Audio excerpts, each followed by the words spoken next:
Good afternoon. We'll call to order the November meeting of the New Ulm Public Utilities Commission. The first item on the agenda is to review the minutes of the last meeting. Move to approve the minutes of the regular meeting held October 24th, 2017. Second. Is there any discussion on the motion? We have a motion and second to approve the minutes of the regular meeting held October 24, 2017. All in favor indicate by saying aye. Aye. Opposed, same sign. The motion carries. Next, we have our Utilities Director report. Thank you, President Heine, Commission members. You have the report in your packet, a couple of items to highlight for the month. The number one item that I would like to highlight is that as of October 31st, our back pressure steam turbine number one, that's the low pressure steam turbine in the power plant, and it's associated with the district energy system, was put back online. And now for the common day in New Ulm, with both the low pressure turbine and the high pressure turbine online, we're generating approximately 2.5% of our energy in-house from recycled steam. So that's a good turnaround for that formerly wasted product, and that will increase through the heating season. And last year, January, we were seeing 3 to 3.5% of our energy come from those units on a daily basis.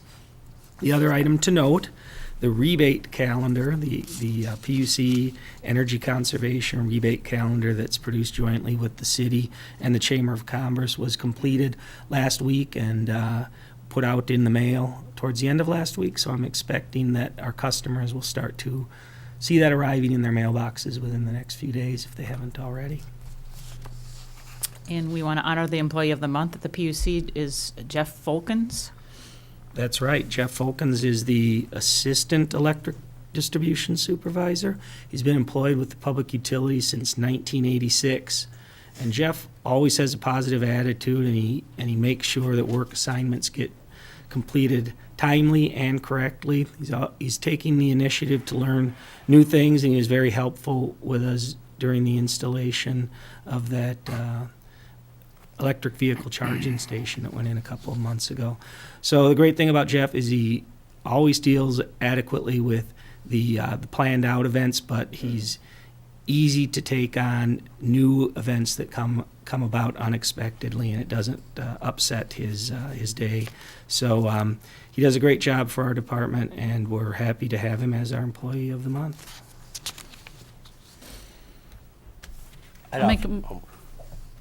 I'll make a motion to receive and order, file the report regarding utility operations during the month of November 2017. I'll second. Is there any discussion on the motion? We have a motion and second to receive and order filed the report regarding utility operations during the month of November 2017. All in favor indicate by saying aye. Aye. Opposed, same sign. Motion carries. Now on to new business. We have under consideration a resolution regarding a fee schedule. Good evening, Commissioners, President Heine. This is just a routine update to the PUC schedule of fees and charges. These are to be effective January 1, 2018. I'll just highlight the changes that we're making to this schedule. We want to increase the meter testing fee from $75 to $100. This is, again, just to better reflect actual costs. We need to update the interest rate for the Water Service Replacement Funding Program from 3.60% to 3.75%, and this interest just follows what the special assessment rate is used for by the city. Under the electric section, we want to add the word unit to new residential subdivision lot fee description. The reason we're doing this is we're finding that on some of these lots there's multiple units going on one lot, and so we want to be able to account for each unit rather than just a single lot fee. And then we also want to identify that the lot fees, this will be a change. The lot fees that are listed on the schedule of fees and charges as being $1,500 and $750. These are all residential subdivision lot fees that where the plat was approved either prior to 1108 or prior to 1107, that we're no longer going to be charging the $1,500 and the $750. It's actually going to go to the current fee schedule of $2,500 per lot. And the reason that we're doing that is some of the subdivision, the lots, they've been sitting out there for 15 years, whatever. The cost to actually put the infrastructure to that lot is significantly more than the $750. And so we're going to give a year for any developers that want to install service to those lots. We'll abide by the $1,500 or the $750, depending on the date that it was platted. But after December 31st of 2017, then it'll fall under the $2,500. And the final one was to remove the reference to the interruptible services under the gas, and then add a minimum charge of $500. There's no minimum charge right now, so the gas department would like to have a minimum charge added to the fee schedule. So that's basically all of them. We're just asking that you approve it for effective January 1st, 2018. Say that again, you said that the lot fees, that it would be a year before the 2000? I misspoke. Okay, got it. Yep. Actually, they would be, that would be discontinued as of December 31st, 2017. So they would have, yeah. And they just need to get the service application in order to do that. So just wondering, it is kind of confusing that we have a schedule of fees and charges that still reference it, and it's January 1st, 2018, and it still references those two things, and then it has the additional language. Just wondering if you would want to pull that out before we, like if we're going to approve that it's 2,500, I don't know though, you want to say that it's 1,500 or 750 up until the end of the year, even though this is effective January 1st immediately. Do you know what I mean? What I'm trying to say? So we referenced that Well, it does. it's valid through the end of the year, but this is the fee schedule for next year. So why do we even need that language in there? I don't think that language is in the fee schedule. It is. Well, it says on the bottom, it says valid through 12/31 of 17. After that, it will fall under the 2,500 per lot. A lot of the people that originally signed up paid $750. The way it was originally set up was if a developer came in and they wanted to put infrastructure in for a subdivision, they would get charged $750 for that lot.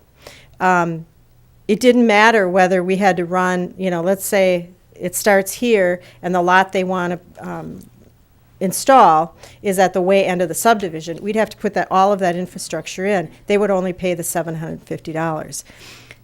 Several years ago, because of some development where it didn't necessarily work out, and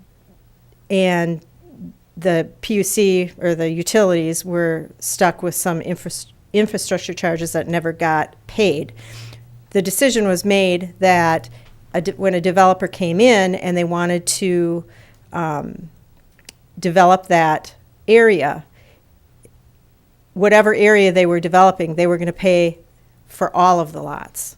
So it didn't matter when a house was put on it, if they were going to develop that lot. So let's say they were there was a subdivision platted for 10 lots, they'd pay $2,500 for each one of those lots. And so what we did, the $1,500 was just a step up to the $2,500.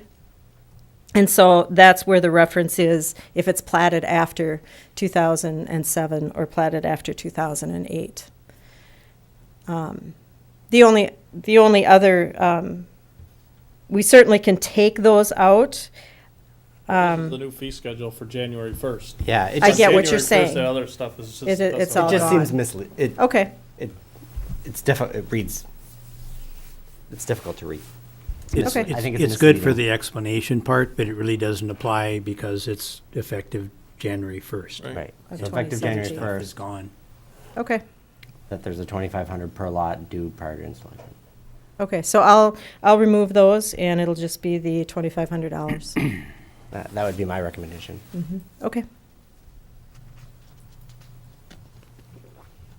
So, does somebody want to make a motion to approve the schedule with that amendment? Yeah.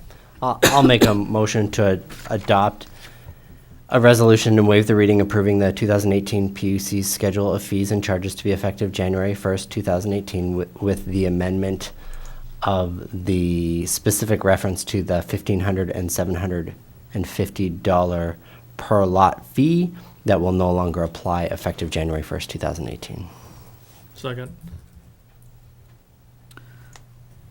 We have a motion and second to adopt a resolution and waive the reading approving the 2018 PUC schedule of fees and charges to be effective January 1, 2018, with the specific change to the reference to the $750 and $1,500 fee being removed. Is that accurate? Yes. Okay. Any discussion on the motion? All in favor indicate by saying aye. It's a resolution. Oh, sorry. Oh. Yep. Commissioner Finglin, Yes. Commissioner Hillersheim, Yes. Commissioner Swan, Yes. President Heine. Yes.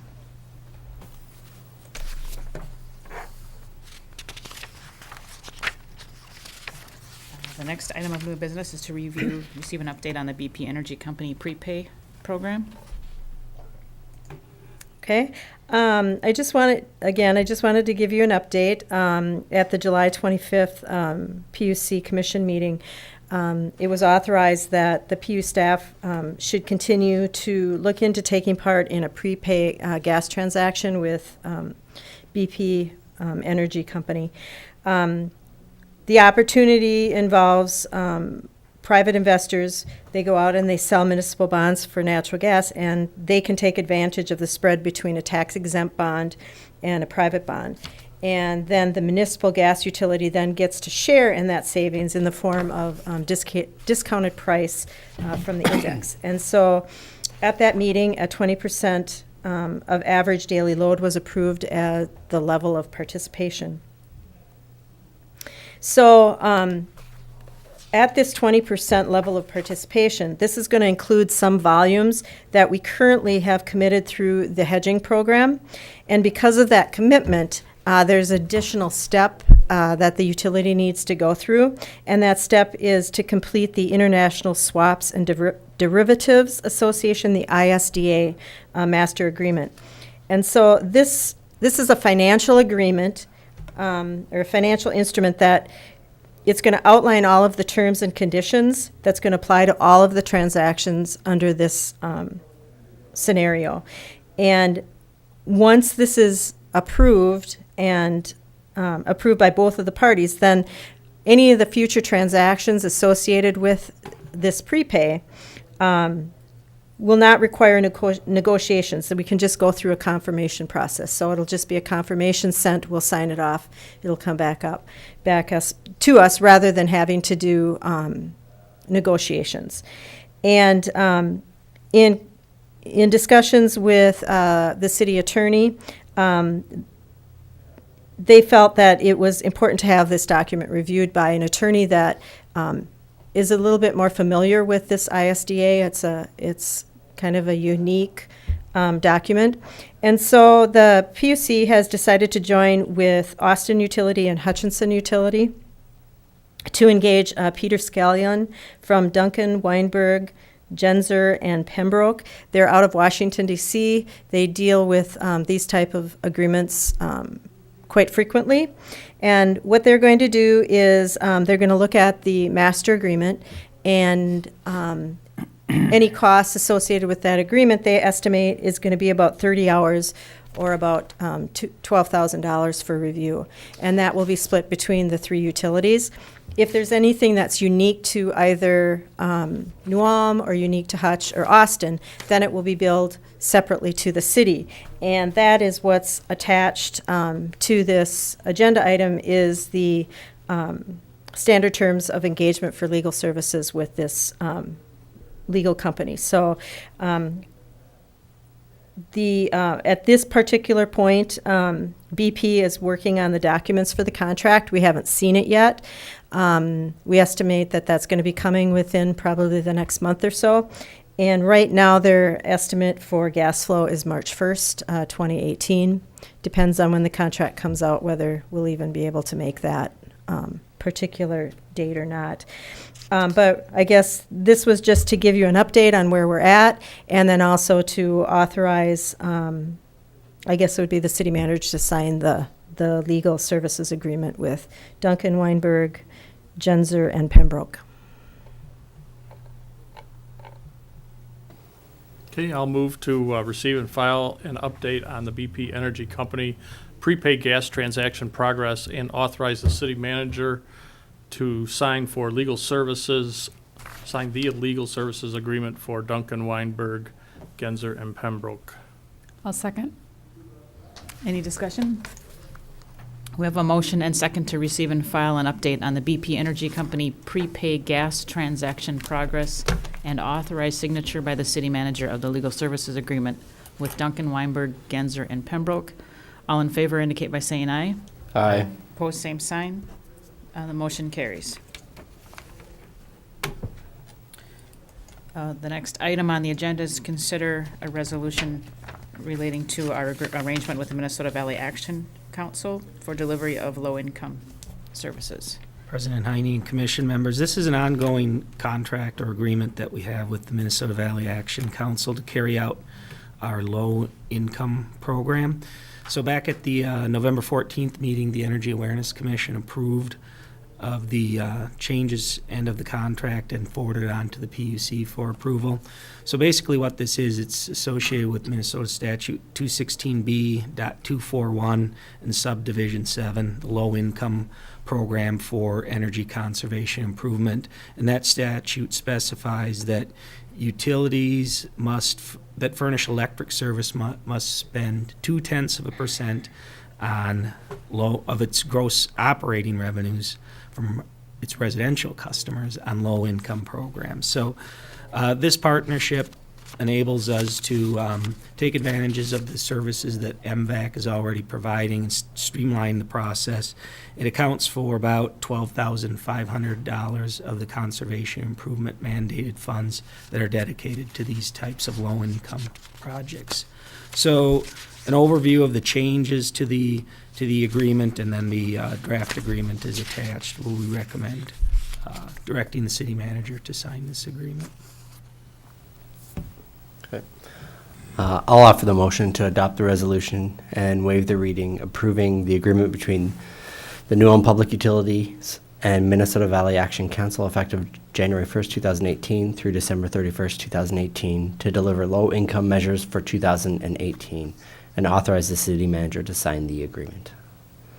I'll second. Any discussion? On the motion and second to adopt the resolution and waive the reading approving the agreement between New Ulm Public Utilities and Minnesota Valley Action Council effective January 1, 2018 through December 31, 2018 to deliver low-income measures for 2018 and authorize the city manager to sign the agreement. Do we need to call the roll? Yep. Commissioner Finglin? Yes. Commissioner Hillesheim? Yes. Commissioner Swan? Yes. President Heine? Yes.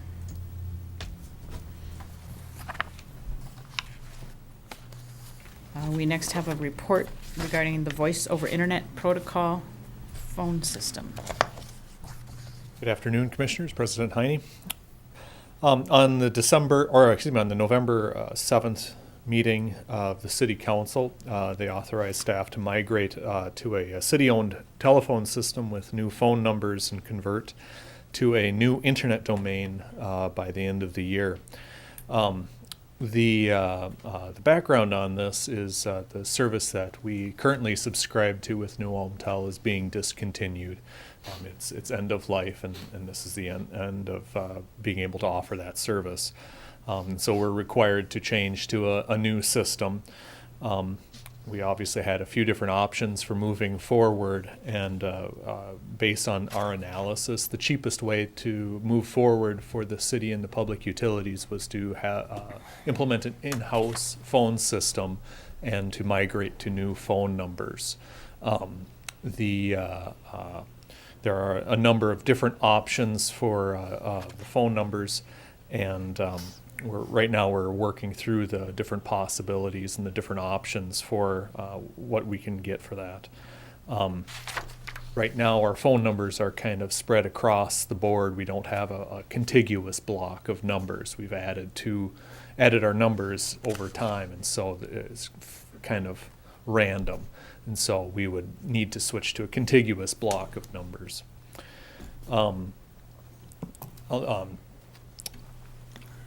Currently, New Almtel, or excuse me, the connections that we can get to get our phone numbers, we can get a connection through New Almtel. We can also get a connection through another provider, and we're looking for through what our options are to get local phone numbers. The other aspect of getting an internal phone system is that there are a lot of capabilities with new phone systems that we would not get otherwise. Other communications capabilities such as instant messaging, conferencing, desktop sharing, a lot of things that many other businesses are already accustomed to using that we don't have those opportunities today. So an in-house phone system really gives us a whole new suite of tools. The other aspect here is the new internet domain.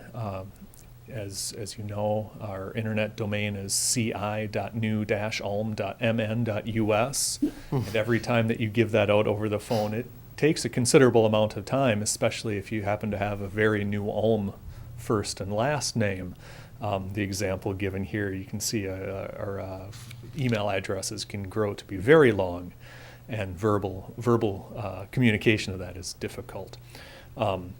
I will be looking into getting a much shorter domain name. Some examples that we gave were for some of the surrounding cities. I think that's a great format to use. I think the newulmmn.gov is a great option for us to take if that domain is available.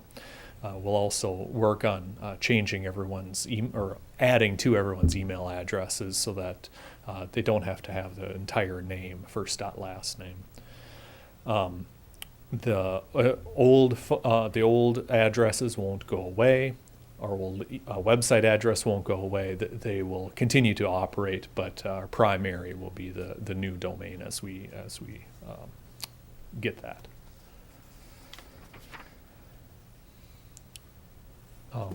There are, regarding the phone system, there are a few phone lines that we will have to continue on as they are. The public utility has a number of analog phone lines that will continue to be needed. Some examples of those are some fire alarms.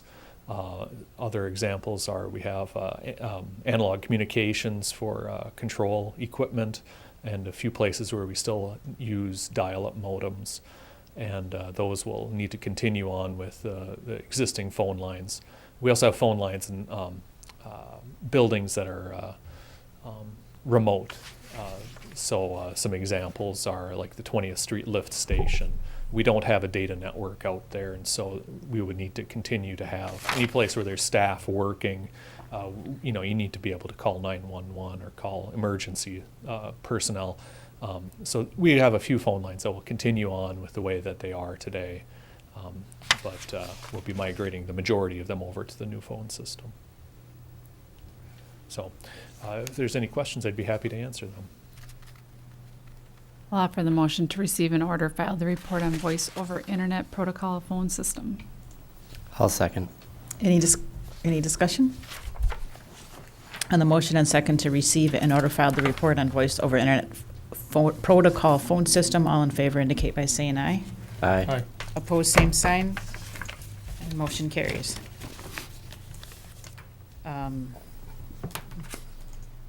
Purchase of upgraded network switches. Yes. Our current fleet of network switches is getting to be quite old. The majority of it is, of our network switches are about 8 years old. Some are even older. Some equipment dates back almost to the start of my career, I'm not going to lie. There is, and so obviously we're in need of a refresh. What this project would be including refreshing all our major networking switches throughout all the different buildings, both PUC and the city, and would restructure things so that it's all uniform rather than right now it's kind of catch as catch can throughout the network as things got added. Little pieces of equipment got added here and there. This really unifies it across the board and makes it much more efficient. Another aspect of the new switches is that they provide power over Ethernet. We're seeing more and more devices that require power over Ethernet, and that's sending power through the network cabling to the device at the other end. Some examples of that are the door security systems that we put in place. Those require power over Ethernet.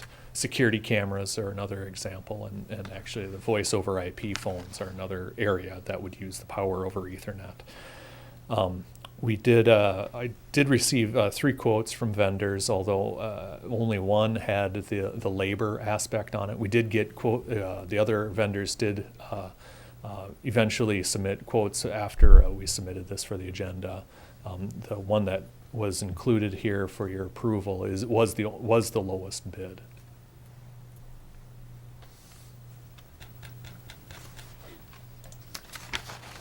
I'll offer the motion to authorize purchasing network switches and installation service from Computer Technology Solutions. Second. Are there any questions or discussion on the motion? We have the motion and second to authorize purchasing networking switches and installation service from Computer Technology Solutions. All in favor indicate by saying aye. Aye. Opposed, same sign. The motion carries. The next item on the agenda is to consider declaring surplus property. President Heine and commission members, this surplus property consists of unit number 68 from the gas department. It's a 1-ton, 2-wheel drive pickup truck that we will plan to offer on a auction website for those type of vehicles that we've used successfully in the past. And the other component of the surplus equipment here is various computer equipment that essentially has no salvage value and will be recycled. I'll offer the motion declaring a gas department vehicle and various computer and electronic equipment as surplus property and authorize disposition pursuant to the requirements of the city code and charter. I'll second. Is there any discussion on the motion? We have a motion and second declaring a gas department vehicle and various computer and electronic equipment as surplus property and authorize disposition pursuant to the requirements of the city code and charter. All in favor indicate by saying aye. Aye. Opposed, same sign. The motion carries. And now we're down to the claims and estimates. Move to accept the list of claims paid in the amount of $3,016,520.86 and approve the list of claims to be paid in the amount of $418,197.12. I'll second. Any discussion? On the motion and second to accept the list of claims paid in the amount of $3,016,520.86 and approve the list of claims to be paid in the amount of $418,197.12. All in favor indicate by saying aye. Aye. Opposed, same sign. Motion carries. And unless there are any other comments? I'd just like to note that Mr. Rossi is attending his last PUC meeting before he leaves employment with the PUC, and I guess I'd like to wish him well. And for those that weren't aware that Mr. Rossi was leaving, you are now. Thank you. Thank you. Thank you. And with that, we're adjourned.